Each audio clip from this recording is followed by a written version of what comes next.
یہ تقریب ایک بچے کی پیدائش اور ایک بچے کی ولادت بشہادت کے تعلق سے رکھا گیا ہے۔ میں کوشش کروں گا کہ گرمی کے اس شدت میں آپ حضرات نے جس محبت کا مظاہرہ پیش کیا ہے اور پورے خلوص کے ساتھ آپ یہاں پر بیٹھے ہیں، پورے دل جمعی کے ساتھ، وقار کے ساتھ آپ یہاں پر تشریف رکھے ہیں، اللہ سے ہم دعا کرتے ہیں کہ اللہ پاک ہم سب کے جمع ہونے کو قبول فرمائے، ہمیں صحیح کہنے کی توفیق نصیب فرمائے اور ہم سب کو اس پر عمل کی توفیق نصیب فرمائے۔ میرے عزیزوں، اولاد دنیا کی ایک ایسی نعمت ہے کہ اللہ پاک یہ نعمت اگر دینا چاہتے ہیں تو بعض مرتبہ اللہ پاک کسی غیر گزرے اور بالکل سماج اور معاشرے میں جس کا اپنا کوئی مقام نہ ہو، کوئی حیثیت نہ ہو، اللہ پاک اسے بھی اولاد سے نواز دیتے ہیں۔ اور کبھی ایسا ہوتا ہے کہ اللہ پاک اگر محروم کرنے پر آتے ہیں تو پھر اللہ تبارک و تعالی اپنے برگزیدہ انبیاء کرام علیہم السلام کو بھی محروم کر دیتے ہیں۔ قرآن کریم بہت صاف اس کا نقشہ کھینچتا ہے، یَهَبُ لِمَن یَشَاءُ إِنَاثًا وَیَهَبُ لِمَن یَشَاءُ الذُّکُورَ۔ یہ اولاد اللہ کا خزانہ ہے، اللہ کا عطیہ ہے، اللہ کی نعمت ہے۔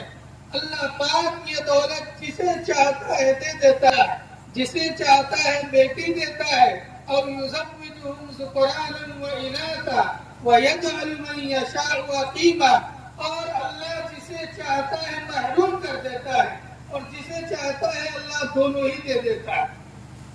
دنیا میں توالد و تناسل کے سلسلے کو برقرار رکھنے کے لیے اللہ تبارک و تعالیٰ نے انسانوں کو شادی اور نکاح کے ذریعے سے نسل چلانے کے لیے جو سسٹم اور جو انتظام فرمایا وہ انسانوں کی شکل میں اللہ نے عنایت فرمایا، اللہ نے یہ انتظام فرمایا۔ اور پھر اس انسان کو جس کی پیدائش اور جس کی تخلیق اللہ پاک ایک ایسے قطرے سے کرتا ہے، ایک ایسے نطفے سے اللہ پاک انسان کو وجود بخشتا ہے۔ قرآن میں سورہ دہر کی پہلی آیت میں اللہ خود بیان فرماتا ہے، هل أتى على الإنسان حين من الدهر لم يكن شيئا مذكورا۔ اے انسان، تم تکبر کرتے ہو اپنے کمال پر، تم گھمنڈ کرتے ہو اپنے ہنر پر، تم اتراتے ہو اپنے علم پر، تم اترا کر اکڑ کر چلتے ہو اپنے ہنر پر، تم اپنی کمال، اپنی برتری اور اپنی بلندی، اپنی رفعت اور اپنا مقام بتاتے ہو دنیا کے سامنے۔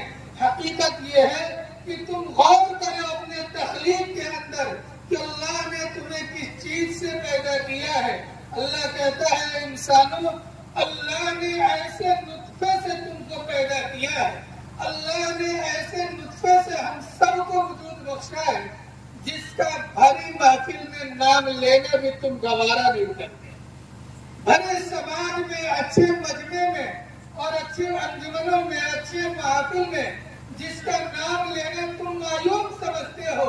هل أتى على الإنسان حين من الدهر، انسان پر ایک ایسا زمانہ گزرا ہے، انسان پر ایک ایسا وقت گزرا ہے کہ انسان کا لم یکن شیئا مذکورا، انسان کو اپنا کوئی وجود ہی نہیں تھا، انسان کا اپنا کوئی مقام و مرتبہ ہی نہیں تھا، انسان تو کوئی چیز ہی نہیں تھا۔ انا خلقنا الانسان من نطفة امشاج نبتلیہ فجعلناہ سمیعا بصیرا۔ پھر اللہ تبارک و تعالیٰ نے انسان کو پیدا کرنے کے لیے ایک میاں اور بیوی کے تعلق کو اللہ نے بنایا، ہموار کیا، اور پھر اس رشتے کے صحبت کے نتیجے میں اللہ نے ایک ناپاک قطرے سے انسان کے وجود کو بخشا ہے۔ پھر اللہ اتنا احسان کرنے کے بعد کہتا ہے فَجَعَلْنَاهُ سَمِيعًا بَصِيرًا، ہم نے تمہیں سننے کے لیے کان، دیکھنے کے لیے آنکھ، سمجھنے کے لیے اپنا دماغ، چلنے کے لیے جسم میں طاقت و قوت، ہر چیز ہم نے تم کو دیا ہے۔ اے انسان پھر کس چیز پر تم تکبر کرتے ہو؟ وہ مالک اتنا احسان کر کے اتنا ہمارے اوپر کرم کرنے کے بعد کہتا ہے اِنَّا هَدَيْنَاهُ السَّبِيلَ اِمَّا شَاكِرًا وَإِمَّا كَفُورًا۔ اگر چاہو تو تم میری مان لو اتنے احسان کرنے کے بعد، اگر چاہو تو تم میری مان لو، اور اگر چاہو تو تم میرا ہی انکار کر بیٹھو۔ دنیا میں اللہ نے انسانوں کو اختیار دے دیا، عقل و دماغ دے کر کے انسانوں کو اللہ نے با اختیار بنایا، اور پھر اللہ نے صحیح اور غلط کی تمیز انسان کے اندر پیدا کر دی۔ صحیح اور غلط کا فرق پیدا کرنے کا اللہ نے انسان کو آلہ دے دیا، صحیح اور غلط پہچاننے کی تمیز ہمارے اندر پیدا کر دی، اور پھر اللہ نے دونوں راستے بتانے کے بعد کہہ دیا اما شاکرا و اما کفورا، چاہو تو میری مان کر میرا شکر ادا کر لو، اور چاہو تو تم میرے وجود کا ہی انکار کر کے اپنے آپ کو جہنم کا مستحق بنا لو۔ اتنا کرم کرنے کے بعد، اتنا احسان کرنے کے بعد، اتنا اللہ تبارک و تعالی انعام کرنے کے بعد، اتنے صاف لفظوں میں کہتا ہے کہ میں نے تم کو جو پیدا کیا ہے، میں نے تم کو جو زندگی بخشی ہے، اے انسان دنیا میں عیاشی کے لیے نہیں، دنیا میں ایک دوسرے پر برتری جتانے کے لیے نہیں، دنیا میں ایک دوسرے سے آگے بڑھنے کے لیے نہیں، ایک دوسرے پر فخر کرنے کے لیے نہیں، ایک دوسرے کو اونچا اور نیچا دکھانے کے لیے نہیں، بلکہ وَمَا خَلَقْتُ الْجِنَّ وَالْإِنسَ إِلَّا لِيَعْبُدُونَ۔ اللہ نے مقصد کو بیان کیا کہ انسان ہم نے تم کو پیدا کیا ہے صرف اور صرف اپنی عبادت کے لیے پیدا کیا ہے، صرف اپنی عبادت کے لیے پیدا کیا ہے۔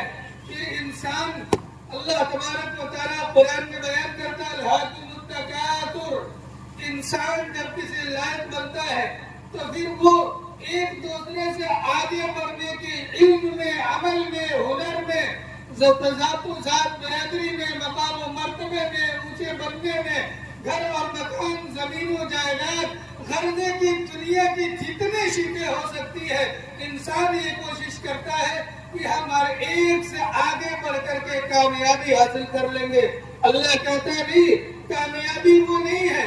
اللہ نے کامیابی کا معیار دنیا میں اونچے مکان بنانے پر نہیں رکھے، اللہ نے کامیابی کا معیار، کسی مقام و مرتبے کا معیار اللہ نے دنیاوی اعتبار سے مالداری پر اس کی بنیاد نہیں رکھی، بلکہ اللہ نے کامیابی کا معیار رکھی قَدْ أَفْلَحَ الْمُؤْمِنُونَ الَّذِينَ هُمْ فِي صَلَاتِهِمْ خَاشِعُونَ وَالَّذِينَ هُمْ عَنِ اللَّغْوِ مُعْرِضُونَ وَالَّذِينَ هُمْ لِلزَّكَاةِ فَاعِلُونَ وَالَّذِينَ هُمْ لِفُرُوجِهِمْ حَافِظُونَ۔ اللہ کامیابی کی معیار بتاتا ہے، کامیابی کے اللہ راستے طے کرتا ہے کہ حقیقت میں وہ مومنین کامیاب ہے، حقیقت میں وہ یہ مومنین کامیاب ہیں۔ خیر میں عرض یہ کر رہا تھا کہ اللہ نے دنیا میں جتنے بھی رشتے بنائے، جتنے بھی اللہ نے قرابت داریاں بنائی، جتنے بھی اللہ نے متعلقین کو پیدا کیا، ہر ایک کا حق ہم سے متصل کر دیا، اور دنیا میں سب سے اہم ترین، سب سے اہم اور نازک رشتہ اگر دنیا میں کوئی ہو سکتا ہے تو وہ میاں اور بیوی کا ہے، شوہر اور بیوی کا ہے۔ اسی رشتے سے تمام رشتے وجود میں آتے ہیں، اس رشتے کے مل جانے کے بعد تمام رشتے دنیا میں آتے ہیں۔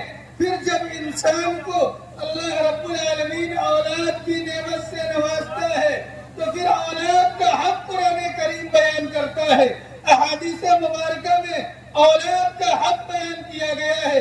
میرے بزرگوں اور میری عزت دار ماں اور بہنوں، غور سے اس گنہگار کی باتیں سن لیں، اور اس جوان کی باتیں بہت کام آئے گی، بہت قیمتی باتیں میں عرض کرنے جا رہا ہوں۔ آج دنیا میں ہر انسان یہ پریشان ہے۔ میں آپ سے پوچھ لوں کہ چچا جان آپ بتائیں آپ کس حال میں ہیں؟ آپ کے گھر میں سب کچھ خیریت سے ہے؟ فوراً آئیں گے مولانا صاحب گھر کا حال بہت برا ہے، کسی دن چین و سکون نہیں رہتا، میری بیوی کے ساتھ یہ بیماری لگا ہوا ہے، بچے میرے بات نہیں سنتے، میرے خاندان کے لوگ ہی میرے باغی ہو کر کے بیٹھے ہیں، میرے اپنے مجھے نہیں پوچھتے، کوئی سہارا نہیں ملتا۔ یہ ہر گھر کی بیماری ہے، ہر مرض کی، ہر گھر کی بیماری ہے، ہر آدمی اس مرض میں مبتلا ہے۔ اس کا علاج حدیث مبارکہ کے ذریعے سے میں آپ کی خدمت میں عرض کرنے کی یہ کوشش کروں گا۔ سیدنا عمر فاروق رضی اللہ تعالیٰ عنہ کی دور خلافت ہے۔ کون ہے فاروق اعظم؟ یہ وہ فاروق اعظم عمر ابن الخطاب ہے جن کو اللہ کے نبی علیہ الصلوۃ والسلام نے یہ اعزاز اور یہ مقام دیا تھا، لو کان بعدی نبی لکان عمر۔ اگر نبوت کا دروازہ بند نہ ہوتا، اگر نبوت کا سلسلہ باقی رہتا، تو عمر میں اللہ نے جو صلاحیت رکھی ہے، عمر میں اللہ نے جو قوت رکھی ہے، عمر کو اللہ میرے بعد نبی بناتا۔ میرے بعد کوئی نبی ہوتا تو عمر ہوتے۔ اس فاروق اعظم عمر ابن الخطاب کے جلال اور روب کا کیا کہنا میرے عزیزوں۔ ایک خط فاروق اعظم نے دریائے نیل کو لکھا۔ دریا کے پانی خشک ہو چکا تھا، ہر سال خوبصورت لڑکیوں کو قربان کیا جاتا تھا تو دریا اپنے پانی کو جاری کرتا۔ قربان جاؤ عمر فاروق کی فراست پر، قربان جاؤ فاروقی عدالت پر۔ یہ سیدنا عمر بن الخطاب نے ایک خط لکھا دریائے نیل پر۔ وہ کون سا تعویذ تھا معلوم ہے؟ بس اتنا ہی لکھا تھا کہ اے دریا، اگر تو اللہ کے حکم سے جاری ہے تو جاری رہ، اگر تو اپنے مرضی سے باقی ہے تو پھر مجھے تیری کوئی ضرورت نہیں ہے۔ دریا نیل ایسا بہا کہ آج تک پھر پانی خشک نہیں ہو سکا۔ فاروق اعظم کا وہ مقام و مرتبہ ہے کہ جس راستے سے عمر چلتے ہیں شیطان اس راستے کو چھوڑ دیتا ہے۔ فاروق اعظم کا یہ مقام و مرتبہ ہے کہ زمین پر بیٹھ کر فاروق اعظم اگر کوئی فیصلہ تجویز کرتے ہیں، عمر کی تائید میں عرش الہی سے رب العالمین قرآن کی آیتیں بھیج دیا کرتا ہے۔ یہ مقام ہے عمر ابن الخطاب کا۔ 10 سال حکومت کی ہے فاروق اعظم نے، 22 لاکھ مربع میل، 1/3 دنیا پر حکومت کی ہے۔ سخت دل اتنے تھے کہ عمر فاروق کے دور میں شیر اور بکرے اور بھیڑ ایک ہی کنویں پر پانی پیا کرتے تھے، اور نرم مزاج دین کے معاملے میں ایسے تھے کہ ایک معمولی سا انسان بھی مسجد میں کھڑے ہو کر سوال کر لیتا ہے کہ عمر آپ کے پاس کوئی قمیض نہیں تھا، آپ نے لوگوں کے درمیان ایک قمیض بانٹی ہے اور خود ڈبل پہن کر خطبہ دینے کے لیے چلے آئے ہو۔ یہ فاروق اعظم کا احکام اور مسائل میں، دین کے معاملے میں، حق کے معاملے میں یہ نرمی تھی۔ اس فاروق اعظم کا دور خلافت ہے۔ فاروق اعظم کے دور خلافت میں پوری دنیا پر انصاف کا ڈنکا بجتا تھا۔ کسی وقت میں گاندھی جی نے اس ملک میں کہا تھا کہ سنسد میں بیٹھنے والوں گر طرز حکومت معلوم نہیں، سنسد میں بیٹھنے والوں گر طرز حکومت معلوم نہیں، فاروق اعظم سے پوچھو کیسے حکومت ہوتی ہے۔ کسی وقت میں گاندھی جی نے کہا تھا کہ اگر تم ہندوستان میں امن و امان چاہتے ہو، اگر تم ہندوستان کو ایک ترقی یافتہ ملک بنانا چاہتے ہو، اگر ہندوستان کو تہذیب و تمدن کا گہوارہ بنانا چاہتے ہو تو کچھ کرنے کی ضرورت نہیں ہے، فاروقی نظام کو نافذ کر دو۔ یہ میں نہیں کہتا، میرے اپنے نہیں کہتے، گاندھی جی کہتے ہیں۔ اور نہ جانے کتنے ہمارے برادران وطن میں سے ایسے لوگ گزرے ہیں جنہوں نے پہلے بھی اور اب بھی فاروقی نظام کو نافذ کرنے ہی میں عافیت سمجھتے ہیں، لیکن افسوس کہ ہم نے فاروقی نظام کو نہیں پڑھا۔ خیر میں عرض یہ کر رہا تھا، سیدنا عمر بن الخطاب رضی اللہ تعالیٰ عنہ کی دور خلافت ہے۔ ایک شخص آیا، بوڑھا، عمر دراز، معمر انسان، اور فاروق اعظم سے آ کر کے شکایت کیا، امیر المومنین، میرا بچہ، میرا بیٹا میری بات نہیں مانتا ہے۔ اگر آپ کھڑے ہو کر مجھ سے کہیں کہ مولانا صاحب، حافظ جی، میرا لڑکا میری بات نہیں سنتا تو میرے لیے کوئی سرپرائز کی بات نہیں، یہ تو بہت عام ہے، ہر گھروں میں ہو رہا ہے۔ لیکن عمر ابن الخطاب کے زمانے میں انصاف کا ڈنکا بجتا تھا۔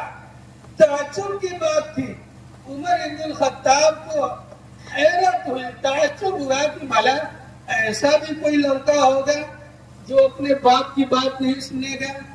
غور سے سننا میرے نوجوانوں، اور میں بزرگوں آپ کی ذمہ داری احساس دلا رہا ہوں۔ عمر بن الخطاب نے کہا واقعتاً تمہارا بیٹا تمہاری بات نہیں سنتا؟ کہا ہاں امیر المومنین میں سچ کہتا ہوں۔ حضرت عمر بن الخطاب نے کہا کہ بیٹھ جاؤ آرام سے۔ ایک آدمی کو کھڑا کیا اپنے دربار سے اور کہا کہ جاؤ اس کے لڑکے کو بلا کے لے آؤ۔ اتنے میں بلا کے لے آیا تو عمر بن الخطاب نے کہا کیوں بھائی ان کو پہچانتے ہو؟ کہا ہاں امیر المومنین یہ میرے والد ہیں، میرے ابا ہیں۔ حضرت عمر نے کہا کہ یہ کمپلین لے کر کے آئے ہیں، تمہاری شکایت لے کر کے آئے ہیں کہ تم ان کی بات نہیں سنتے ہو، ان کی بات نہیں مانتے ہو۔ تو اس نے کہا کہ ہاں واقعتاً میں نہیں مانتا ہوں۔ حضرت عمر کو حیرت ہونے لگی کہ عمر کے سامنے بولتے ہوئے کفر کا پتا پانی ہو جاتا تھا، عمر کے سامنے باطل کا پیشاب اتر جاتا تھا، عمر کے سامنے لوگ ہیبت سے، روب سے، دبدبے سے، ڈر سے، خوف سے اپنی بات کہتے ہوئے کانپ جاتے تھے، لڑک جاتے تھے۔ حضرت عمر کے سامنے یہ 19 سال کا جوان لڑکا بول رہا ہے کہ ہاں امیر المومنین میں ان کی بات نہیں مانتا۔ حضرت عمر نے کہا کیوں نہیں مانتا؟ تو اس نے کہا کیا ان کی بات ماننا ضروری ہے؟ حضرت عمر کو اور تعجب ہوا کہ اتنا نڈر ہو کے پوچھ رہا ہے کہ باپ کی بات ماننا کوئی ضروری ہے؟ اس نے کہا بھائی باپ کی بات ماننا ضروری ہے، یہ تیرا باپ ہے اور ماں اور باپ کا حق اولاد پر یہ ہے کہ ان کی بات مانی جائے۔ تو اس لڑکے نے کہا کہ امیر المومنین کیا صرف باپ کا بیٹے پر حق ہے یا بیٹے کا بھی باپ پر کوئی حق ہے؟ یہ اصل سوال ہے۔ اس لڑکے نے سوال کیا امیر المومنین کیا صرف باپ کا ہی بیٹے پر حق ہے یا بیٹے کا بھی باپ پر حق ہے؟ حضرت سیدنا عمر بن الخطاب نے کہا کہ بیٹے کا باپ پر بھی حق ہے اور باپ کا حق بیٹے پر ہے، دونوں طرف معاملہ برابر سرابر ہے۔ اب اس لڑکے نے سیدنا عمر بن الخطاب سے کہا کہ امیر المومنین آپ مجھے بتا دیں کہ اولاد کا حق باپ کے ذمے کیا ہے؟ حضرت سیدنا عمر بن الخطاب نے کہا حقوق تو بہت سارے ہیں لیکن بنیادی طور پر 3 حقوق ہیں، یاد کر لیجئے۔ کتنے حقوق؟ زبان سے بولے کتنے حقوق؟ اولاد کے حقوق باپ پر 3 حقوق ہیں۔ نمبر 1 عمر بن الخطاب سمجھا رہے ہیں، نمبر 1 جب شادی کرے تو ایسی عورت کا انتخاب کرے جو پاک دامن ہو، جو عزت و عفت والی ہو، جو دیندار ہو، جو دینی سوجھ بوجھ رکھنے والی ہو، تاکہ اس کے نسل سے جو بچے پیدا ہو وہ نیک اور صالح ہو، فرما بردار ہو، بات ماننے والا ہو۔ نمبر 1۔ دوسرے نمبر میں عمر بن الخطاب نے بیان فرمایا کہ شادی کے بعد جب کوئی بچہ پیدا ہو جائے تو اس کا خوبصورت نام رکھنا، کیونکہ بچوں پر نام کے اثر پڑتے ہیں۔ اگر کسی کو آپ تجربہ کر کے دیکھ لیجئے، میں ایک بات آپ سے کہہ کے جا رہا ہوں، آپ تجربہ کر کے دیکھ لیں کہ ہمارے سماج میں کسی کو کوئی پاگل کہہ کے بلانے لگا تو پاگل کی صفت اس کے اندر آ جاتی ہے، کسی کو کوئی عاقل کہہ کے بلا رہا ہے تو عقل مندی کی صفت پیدا ہو جاتی ہے، کسی کو کوئی بہادری دیکھتا ہے تو شیر کہہ کر بلاتا ہے، بہادری اس کے اندر پیدا ہو جاتی ہے۔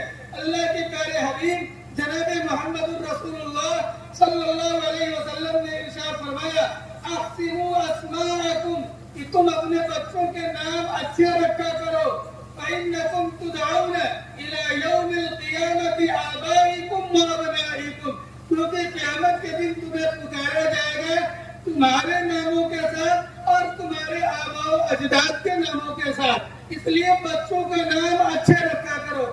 آج ہمارے یہاں افسوس ہے مسلمانوں پر، حیرت ہے ہم سب پر، جس قوم کے پاس 1.25 لاکھ انبیاء کی فہرست موجود ہو، جس قوم کے پاس 1.25 لاکھ صحابہ کرام کی جماعت موجود ہو، جس قوم کے پاس لاکھوں کی تعداد میں تابعین، تبع تابعین، علماء کرام، صلحاء کرام، بزرگان دین موجود ہو، جس کے پاس دستور کی کتاب ہدایت قرآن کریم موجود ہو، جس کے پاس احادیث مبارکہ جیسا پیغمبر کا دیا ہوا طریقہ موجود ہو، آپ اس قوم کے جوان، اس قوم کے سرپرست، اس قوم کی بہن اور بیٹیاں، اس قوم کی مائیں، اس قوم کا بزرگ گوگل جو عیسائیوں اور یہودیوں کا بنایا ہوا ہے اس سے نام تلاش کرتے ہیں کہ دیکھ لیں کہ نام اچھا ہے کہ نہیں، اس سے نام تلاش کرتے ہیں اور پھر معنی کسی سے نہیں پوچھتے،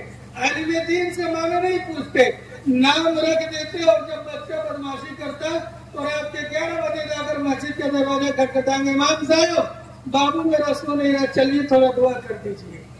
نام رکھنے کے سلسلے میں کبھی عالم دین سے مشورہ نہیں کرتے، کبھی دینداروں سے نہیں پوچھتے، کبھی قرآن پڑھنے والوں سے نہیں پوچھتے، کبھی احادیث مبارکہ جاننے والوں سے نہیں پوچھتے، کس سے پوچھتے؟ گوگل، علامہ گوگل سے مسئلہ پوچھ لیتے۔ سب سے بڑا ان کا آئیڈیل اور سب سے بڑا ہیرو اور سب سے بڑا عالم ان کے نظر میں علامہ گوگل صاحب ہے۔ سرچ کیا اور وہاں سے یہودی کتوں کے دیے ہوئے ناموں پہ فہرست آ گئے اور پھر اپنے بچے کا نام رکھنا شروع کر دیا۔ ہمارے چچا صاحب بھائی نے اپنے بیٹے کا نام رکھا تھا آہان۔ مجھے معلوم ہوا تو میں نے کہا کہ بھائی جان آپ نے اس کا جو نام رکھا ہے آپ نے کہاں معنی دیکھا ہے؟ تو میں نے جو سمجھا تھا انہوں نے بھی وہی سمجھا دیا کہ حافظ جی میں نے گوگل سے دیکھا تھا۔ انہوں نے کہا کیا معنی دیکھا تھا؟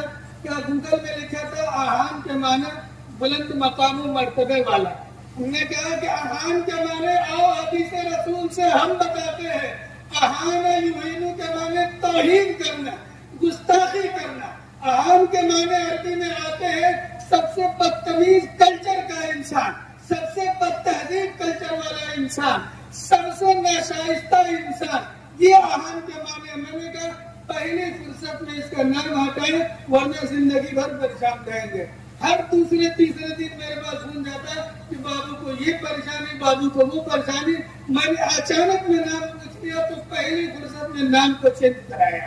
ہمارے یہاں اس کی کتنی بیماریاں ہیں، نام رکھنے میں ہم احتیاط نہیں کرتے، بس جو سمجھ میں آیا وہ نام ہم نے رکھ دیا۔ ہمارے یہاں اس سال نے اپنے بچے کے نام الف شین اور را اشر رکھ دیا۔ عربی جاننے والوں سے پوچھ لیں، شریر کے معنی بدماش ہوتا ہے، اسی شریر کے مقابلے میں سب سے بدترین اور سب سے زیادہ بدماش لڑکے کو کہا جاتا ہے اشر۔ میں آپ کو سمجھانے کے لیے عرض کروں، عربی میں کبیر کے معنی بڑا ہوتا ہے اور اکبر کے معنی سب سے بڑا ہوتا ہے۔ اللہ اکبر، اللہ سب سے بڑا ہے۔ صغیر کے معنی چھوٹا ہوتا ہے، اصغر کے معنی سب سے چھوٹا ہوتا ہے۔ اسی طرح سے شریر اسی وزن پر ہے، اس کے معنی بدماش ہوتا ہے، شرارت کرنے والا، اور اشر کے معنی ہوتا ہے سب سے زیادہ شرارت کرنے والا۔ اس طرح کے نام رکھے جاتے ہیں، پھر نتائج کیا نکل آئیں گے؟ جبکہ احادیث مبارکہ کے ذریعے سے یہ بات ہمیں سمجھ میں آتی ہے۔ سیدنا عمر بن الخطاب یہ اولاد کا حق بتا رہے ہیں کہ پیدا ہو جانے کے بعد سب سے پہلے اس کا اچھا نام رکھو۔ پھر تیسرا حقوق کیا بیان فرمایا عمر بن الخطاب نے کہ اس کی اچھی تعلیم و تربیت کا انتظام کرو۔ اچھی تعلیم اور تربیت کو لفظ میں بول رہا ہوں، اچھی تعلیم و تربیت کا انتظام کرو۔ اب اس لڑکے نے کہا کہ یا امیر المومنین یہ 3 حق آپ نے بیان فرمائے، توجہ ہے نا آپ کی، یہ 3 حق آپ نے بیان فرمائے، کیا کیا آپ دوہرا دیں؟ نمبر 1 اچھی بیوی کا انتخاب کرے، نمبر 2 پیدا ہو جانے کے بعد اچھا نام رکھے، اور نمبر 3 پھر تعلیم و تربیت کا بہترین انتظام کرے۔ اب اس لڑکے نے اپنا کمپلین درج کرایا، عمر فاروق سے کیا کہہ رہا ہے؟ امیر المومنین یہ ہمارے باپ ہیں اور انہوں نے ایسی عورت سے شادی کی ہے جو بدنام زمانہ ہے، جس کو معاشرے میں اچھا نہیں سمجھا جاتا تھا، جسے معاشرے میں معیوب نظروں سے دیکھا جاتا تھا، جس کا کلچر اور تہذیب اچھا نہیں تھا۔ آج کے ماحول میں اسے کیا کہا جاتا ہم سے زیادہ آپ جانتے ہیں۔ میں ممبر کی تقدس کے احترام کرتے ہوئے لفظ کو دہرانے نہیں چاہتا۔ بدنام زمانہ عورت سے انہوں نے شادی کیا، ایک حق مانا۔ پھر دوسرا کمپلین کیا کہ انہوں نے میرا نام جول رکھا ہے، عربی میں جول کے معنی ہوتے ہیں گبریلا، کہا انہوں نے میرا نام جول رکھا ہے، 2 حق مارا۔ اور پھر کہا کہ میرے 19 سال عمر ہو گئی، امیر المومنین آپ کے دربار میں رب ذوالجلال کی قسم کھا کر کہتا ہوں کہ انہوں نے 19 سال کی عمر گزر جانے کے بعد مجھے کسی بھی تعلیم و تربیت کے حوالے سے میرے لیے کوئی فکر نہیں کیا. مجھے کلمہ نہیں معلوم، مجھے قرآن کا ایک حرف بھی نہیں پتا، مجھے بنیادی عقائد اسلام کے کیا ہے مجھے کچھ نہیں پتا. انہوں نے میرے حق کو ضائع کیا ہے. اللہ اکبر. سیدنا عمر ابن الخطاب نے جب بیٹے کا کمپلین سنا، جب اس کی شکایت بات کے متعلق سنی، حضرت عمر ابن الخطاب کا چہرہ غصے سے سرخ ہو گیا، لال ہو گیا. عمر ابن الخطاب ٹیک لگا کر بیٹھے ہیں، غصے سے سیدھے بیٹھ گئے اور اس نے باپ سے کہا کہ سنو بڑے میاں سنو، تم نے ان کے 3 حق کو ضائع کیا ہے. باپ کے 3 حق ہیں، بیٹے کے 3 حق ہیں، تم نے ان تینوں کو ضائع کیا ہے. بدنام زمانہ عورت سے شادی کیا ہے، نام اچھا نہیں رکھا، تعلیم و تربیت نہیں کیا. تو پھر ادھر جب تم نے 3 نہیں پورے کیا تو باپ کی بیٹی پر 3 حق ہے. کیا کیا حق ہے؟ نمبر 1 باپ کی تعظیم کرنا، باپ کا ادب و احترام کرنا، اور نمبر 2 باپ کی اطاعت کرنا، ان کی بات ماننا، اور نمبر 3 ان کی خدمت کرنا. سیدنا عمر ابن الخطاب نے کہا کہ تم نے اس 3 کو ضائع کیا ہے تو یہ 3 ادھر سے کیسے پورے ہوں گے؟ جاؤ پہلے ان 3 کو پورے کرو، معاملہ برابر برابر ہے. اگر تم ایک دوسرے کا حق ادا کرنے کے لیے سوچو گے تو پھر تمہارے حقوق ادا کیے جائیں گے، اور اگر دوسرے کا حق مارو گے تو پھر تمہارا بھی حق مارا جائے گا. یہاں معاملہ برابر برابر کا ہوتا ہے. سیدنا فاروق اعظم عمر ابن الخطاب رضی اللہ تعالیٰ عنہ نے اس بوڑھے باپ کو غصے سے کاٹ کر بھگا دیا. ہٹ جاؤ میرے دربار سے، 3 حق اولاد کے تم نے ضائع کر لیا ہے. تعلیم و تربیت کے حوالے سے کوئی فکر نہیں کی ہے اور کمپلین لے کر کے آ رہے ہو کہ بیٹا ہماری بات نہیں سنتا.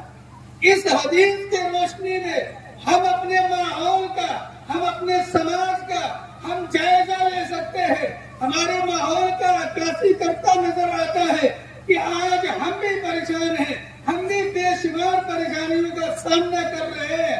ہمیں یہ شکایت ہے کہ میری اولاد میری باتیں نہیں سنتی، میرے گھر والے میری باتیں نہیں سنتے. ہمیں یہ شکایت ہے کہ ہمارے امام ہمارے مطابق نہیں چلتا. ہمیں یہ شکایت ہے مقتدی ہماری باتیں نہیں سنتی. ہمیں یہ شکایت ہے کہ ہماری باتیں ہماری بیٹی نہیں سنتے.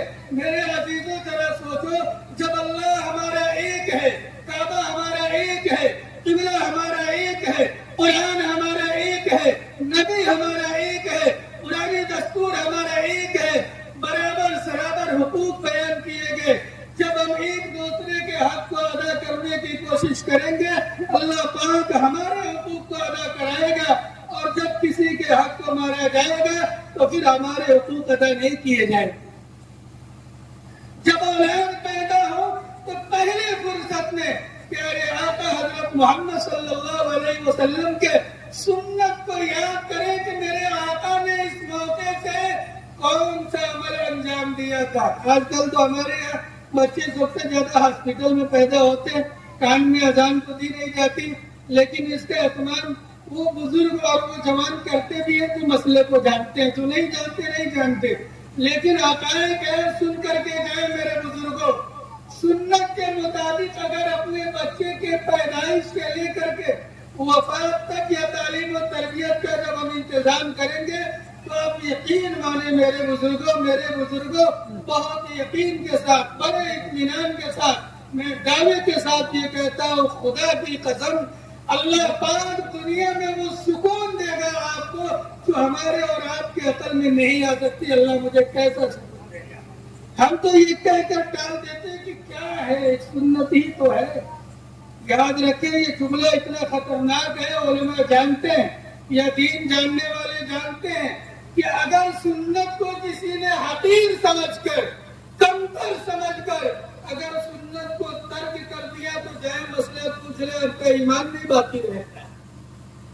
اور اگر سنت کو کسی نے سستی اور لاپرواہی میں چھوڑ دی تو گناہ کبیرہ کا مستحق ہوگا، بڑا جرم کرنے والا ہوگا. سیدنا عمر بن الخطاب رضی اللہ تعالیٰ عنہ کا ہی زمانہ ہے. حضرت عمرو بن عاص رضی اللہ تعالیٰ عنہ کی سرکردگی میں ان کی عمارت میں عمر بن الخطاب نے مصر کے لیے ایک لشکر روانہ کر دیا اور 1 مہینے ہو گئے لیکن مصر فتح نہیں ہو پا رہا ہے. سیدنا عمر بن الخطاب نے گورنر کے نام خط لکھا کہ آج 1 مہینے ہو گئے، کیا بات ہے کہ تمہیں فتح نصیب نہیں ہوتی؟ تمہارے اندر 3 باتیں ہوں گی. غور سے سنیے گا، سنت کی اہمیت بتا رہا. تمہارے اندر 3 باتیں ہوں گی. نمبر 1، یا تو تم نے لالچ کیا ہوگا کہ مصر فتح ہوگا تو ہم زمین و جائیداد اور باغات کے مالک ہو جائیں گے، اتنی زمینوں پر میرا قبضہ ہوگا، اتنے باغات پر میرے قبضے ہوں گے. یہ لالچ تمہارے دل میں آیا ہوگا. اور اگر یہ لالچ نہیں ہے اور اللہ کی قسم نہیں ہے تو پھر تمہارے خلوص میں کمی آ گئی ہوگی، تمہارا نیت کمزور ہو گیا ہوگا. تم اللہ کے لیے نہیں لڑ رہے ہو، تم لوگوں کو دکھانے کے لیے بہادری دکھا رہے ہو. اور اگر یہ بیماری بھی نہیں ہے تو پھر تم سے کوئی نہ کوئی سنت چھوٹ رہی ہے. توجہ ہے آپ کی؟ تم سے کوئی نہ کوئی سنت چھوٹ رہی ہے. اللہ اکبر. صحابہ کی جماعت کو عمر بن العاص نے اکٹھا کیا اور جمع کرنے کے بعد فاروق اعظم عمر بن الخطاب کے خط کو پڑھ کر صحابہ کو سنایا.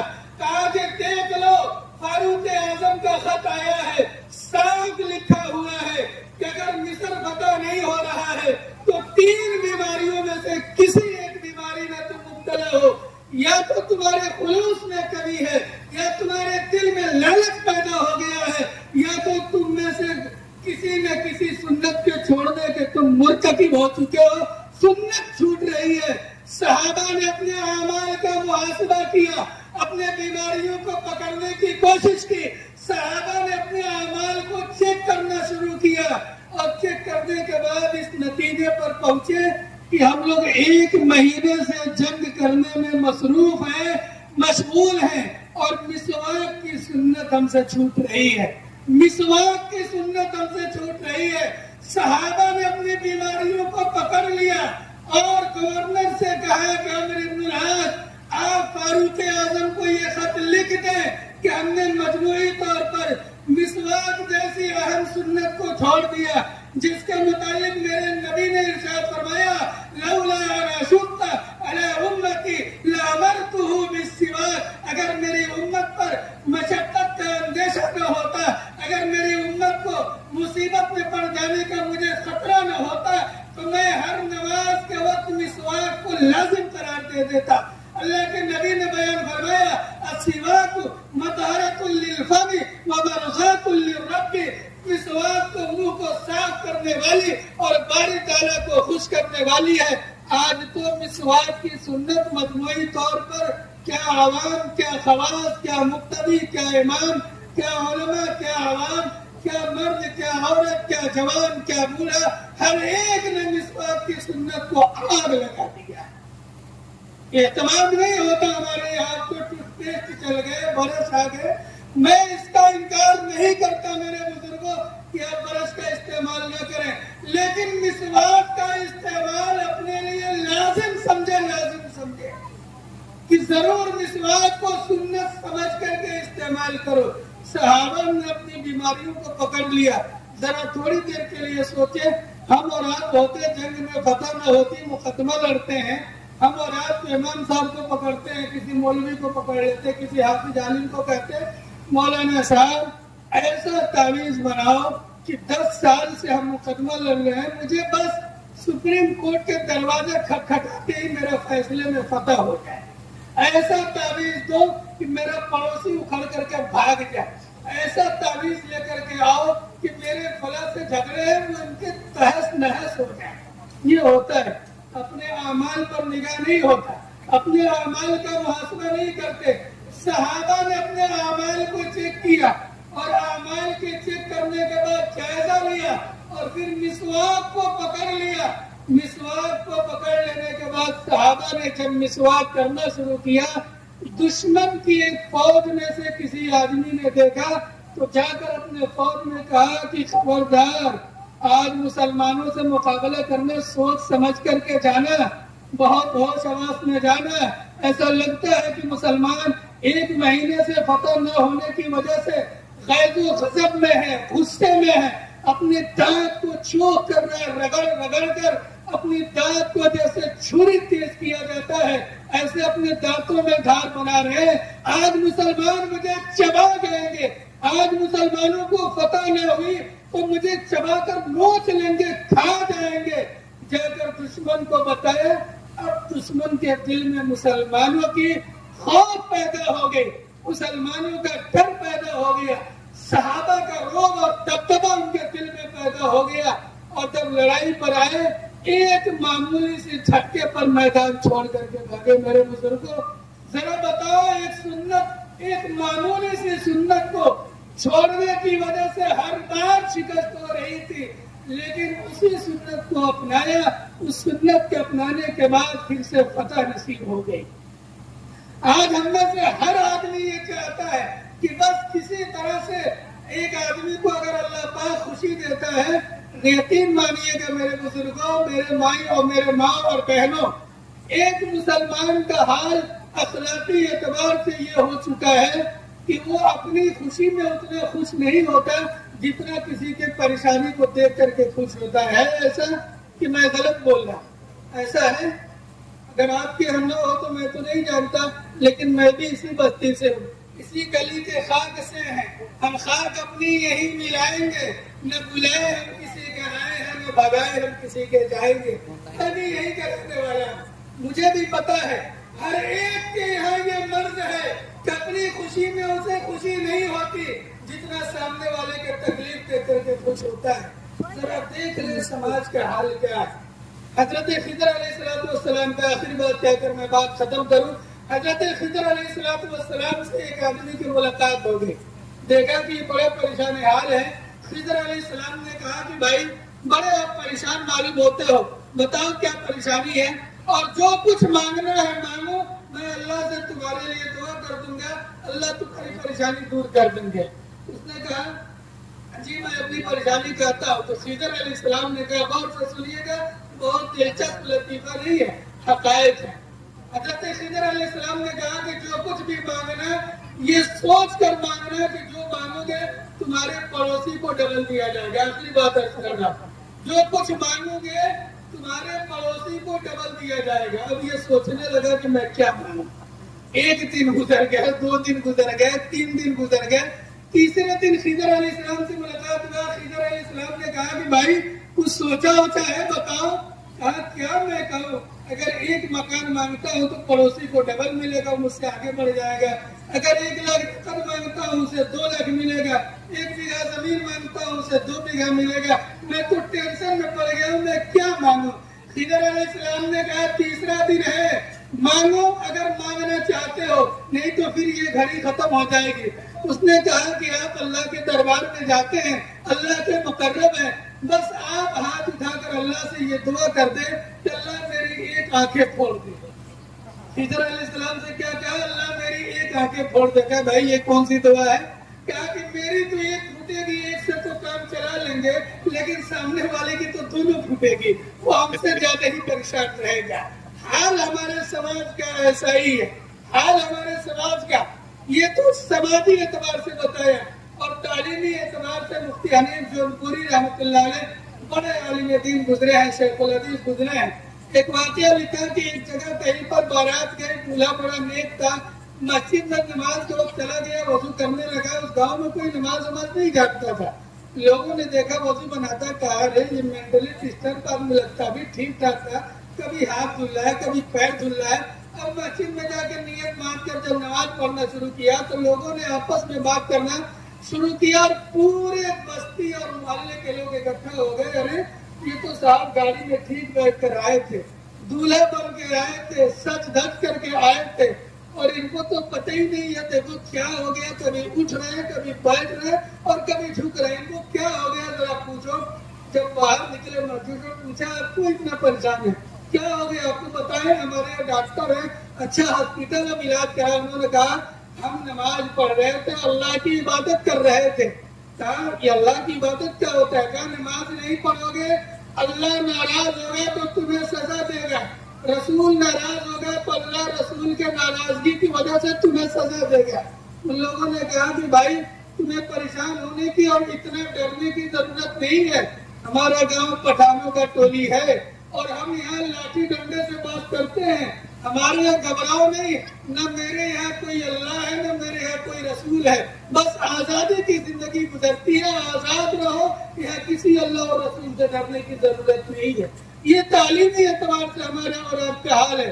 اس جگہ نکاح پڑھانے کا اتفاق ہوا، لچھی ہمارے گاؤں کے بغل میں پڑتا ہے، فاضل نگر کے بالکل قریب میں۔ نکاح کے وقت میں نے دولہے میاں سے پوچھا کہ بھائی آپ کا وضو ہے؟ لوگوں نے مجھے اصرار کیا کہ بھائی آپ ان کو کلمہ پڑھاؤ نام صاحب۔ میں نے کہا اچھا آپ کا وضو ہے محترم؟ کہا نہیں، وضو کے بارے میں یا کسی چیز کے بارے میں سب ابا جانتے ہیں، میں تو کچھ نہیں جانتا۔ یہ حقائق ہے تعلیمی اعتبار سے۔ اس لیے میرے بزرگوں، میری پوری تقریر کا خلاصہ اور نچوڑ یہ ہے کہ اولاد کے حق ادا کریں، اولاد کے حق ادا کریں اور اولاد کے حقوق کی ادائیگی میں، اس کی تعلیم و تربیت میں سنت نبوی کا سہارا لے، اخلاق نبوی کو سکھائے، ورنہ دنیا میں ڈگری لے کر گھومنے والے، تعلیم اور ایجوکیشن تو اتنا مضبوط ہے، دنیاوی اعتبار سے بڑے اونچے پوسٹ پر ہے، لیکن گھر میں ماں ترس رہی ہے، کوئی لقمہ ڈالنے والا نہیں ہے، باپ ترس رہا ہے، کوئی اسے ایک گلاس پانی دینے والا نہیں ہے۔ یہ باتیں نہیں ہے کہ ان کے پاس تعلیم نہیں ہے، بلکہ وہ تربیت نہیں ہے جس کو میرے نبی نے ضروری سمجھا اور بتایا۔ تعلیم نبوی نہیں ہے، اخلاق نبوی نہیں ہے، تربیت نبوی نہیں ہے۔ بس دو باتیں میری پوری تقریر کا خلاصہ ہے کہ باپ ایک باپ ہونے کی حیثیت سے، اچھے باپ ہونے کی حیثیت سے اپنے اولاد کا حق ادا کریں۔ اور میرے جوانوں، میں آپ سے گزارش کرتا ہوں کہ آپ ایک اچھے باپ ہونے کے، ایک اچھے بیٹے ہونے کے حیثیت سے، ایک اچھے پوتے ہونے کے حیثیت سے اپنے ماں باپ، آبا و اجداد، دادا دادی، ہر ایک کے رشتے کا خیال کریں۔ میرا اور ہم سب کا واحد ایسا مذہب ہے جو کسی سے لینے کی بات نہیں کرتا، سب کو دینے کی بات کرتا ہے۔ جب ہم دینے گزریں گے، اللہ ہمارے چھولیوں کو ایسا بھرے گا کہ پھر ہمارے پاس رکھنے کی جگہ نہ ہوگی۔ تو تم سے مل کے مجھے رونا تھا، بہت رونا، مگر تنگی وقت نے مجھے رونے نہ دیا۔ میں اخیر میں آپ سب کا شکریہ ادا کر کے اپنی بات کو ختم کرتا ہوں۔ دعا کریں اللہ پاک ہمیں کہنے سے زیادہ اور آپ کو سننے سے زیادہ عمل صالح کی توفیق نصیب فرمائے۔ اس بستی میں اللہ دین کی ہدایت کی آندیاں چلا دے، ہر گھر میں اللہ دین کا داعی اور دین کا خادم اور دین کا مبلغ پیدا فرمائے۔ اللہ ایک ایک گھروں میں دینی سوجھ بوجھ عطا کرے، اور آپ میں سے ہر ایک جتنے یہاں بیٹھے ہیں، چاہے جہاں بیٹھے ہوں، اور میں اپنی ماں اور بہنوں ہر ایک کے حق میں دعا کرتے ہیں، اللہ پاک ساری جہاں کی خوشیاں ان کو عطا فرمائے۔ اور ملک کے لیے دعا کرتے ہیں، اللہ پاک ہمارے ملک کی حفاظت فرمائے، ہمارے ملک و ملت کی حفاظت فرمائے، ہر ایک کو اللہ دن دگنی رات چوگنی ترقی نصیب فرمائے۔ وآخر دعوانا ان الحمدللہ رب العالمین۔ السلام